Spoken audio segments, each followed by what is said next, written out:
Aujourd'hui, on va parler du plus grand, du plus charismatique et du plus asthmatique des méchants de toute la galaxie. Impressive. Most impressive.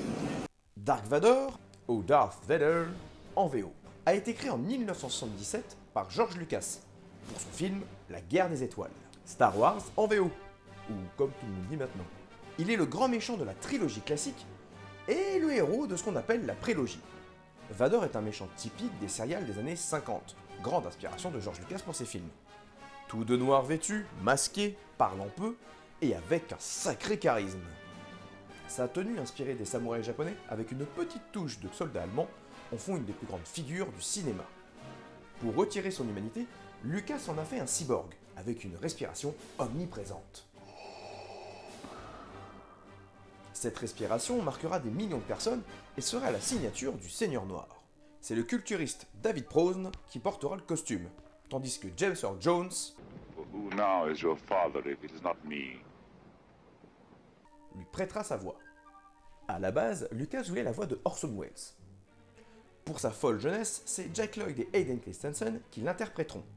Matt Lanter prêtera sa voix pour le dessin animé The Clone Wars. Bon, c'est vrai, il y avait aussi Sebastian Shaw qui l'interprétait vieux, mais c'est compliqué. Présenté tout d'abord comme un inquisiteur sans pitié, Lucas le transformera en héros déchu, montrant que tout le monde peut tomber du côté obscur. Bon, je pense pas qu'on va revenir sur son histoire, je veux dire, c'est un peu l'histoire des 6 films Star Wars. Si? Bon ben, c'est parti. Le petit Anakin Skywalker est un esclave qui vit avec sa maman. Il adore les courses de pod et vit sur Tatooine. Mais un jour, il va rencontrer des Jedi et une jolie reine. Du coup, il va devenir un grand Jedi, l'élu pour certains, le héros de la guerre des clones pour d'autres. Il sera pote avec le chancelier suprême, c'est un peu le big boss de la galaxie. Et va même se marier avec la jolie reine devenue sénatrice. La belle vie, quoi. Et non, parce que le Anakin, il a son petit caractère. À la mort de sa maman, il sera obsédé par le décès de ses proches. Et bah du coup que de sa femme, quoi. Vous rajoutez à ça un esprit de rébellion et des poussées de colère, bon, on va droit vers le côté obscur, hein. Et ça tombe bien, parce que son poteau, le chancelier, bah c'est un Sith. Du coup, il le prend comme apprenti et le nomme Dark Vador. Et là, c'est le gros bordel. Il massacre des Jedi à tout va, devient le porte-drapeau de l'empire de son poteau le Sith, va étrangler sa femme et se battre contre son maître et son meilleur ami, Obi-Wan. Mais à ce niveau-là, il a merdé. Il sera démembré, carbonisé, et il apprendra le décès de sa femme, qui était enceinte d'ailleurs.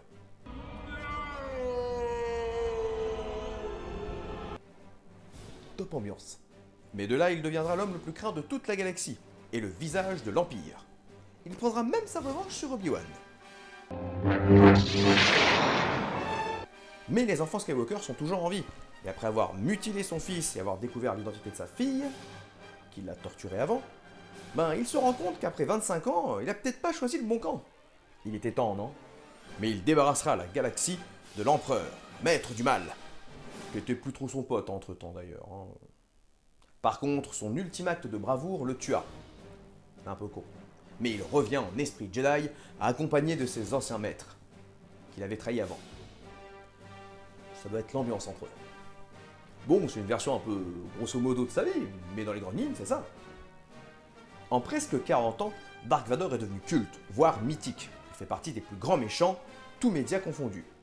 C'est d'ailleurs amusant de voir son évolution dans l'esprit des gens. Grand méchant galactique, assistant du maître du mal, puis gamin capricieux et colérique, tête à claque, il finira comme grand héros d'une saga galactique.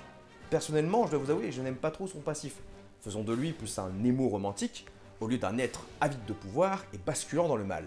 Mais on va pas se leurrer, pour tout le monde, Dark Vador, ça reste le grand méchant, avec son thème musical et ses répliques cultes. Aujourd'hui, on essaie de nous vendre comme un esprit torturé, faisant le mal presque par obligation. C'est pas une mauvaise idée, mais bon, c'est surtout le mec qui t'étrangle dès que tu l'emmerdes. Tout le monde reconnaît Dark Vador, son costume, sa voix, sa respiration et le fait qu'il soit le papa de Luke Skywalker. Donc, sans déconner, si vous me dites que c'est un spoiler, fallait vous réveiller un peu plus tôt, hein. On peut critiquer le fait que Lucas l'ait transformé en ado ou pleurnichard, mais Vador reste le méchant absolu, respecté de tous. Sauf peut-être des mecs de Robot Chicken, ça, je vous l'accorde. Oups!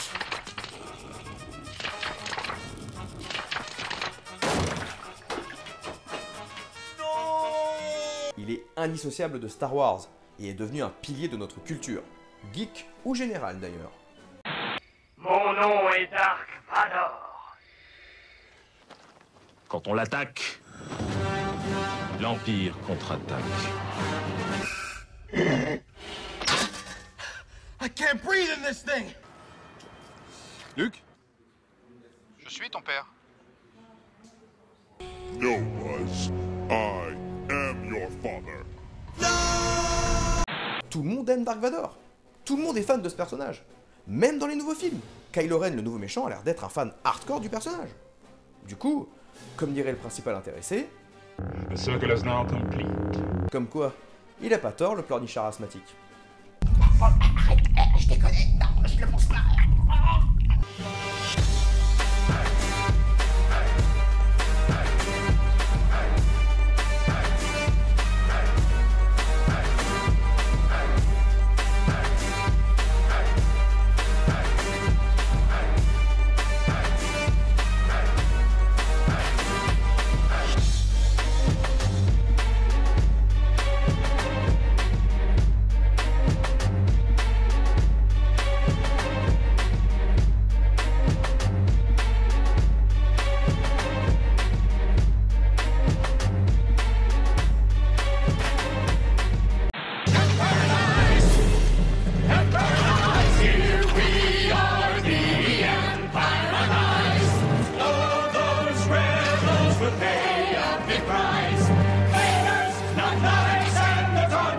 Get sliced and Chewbacca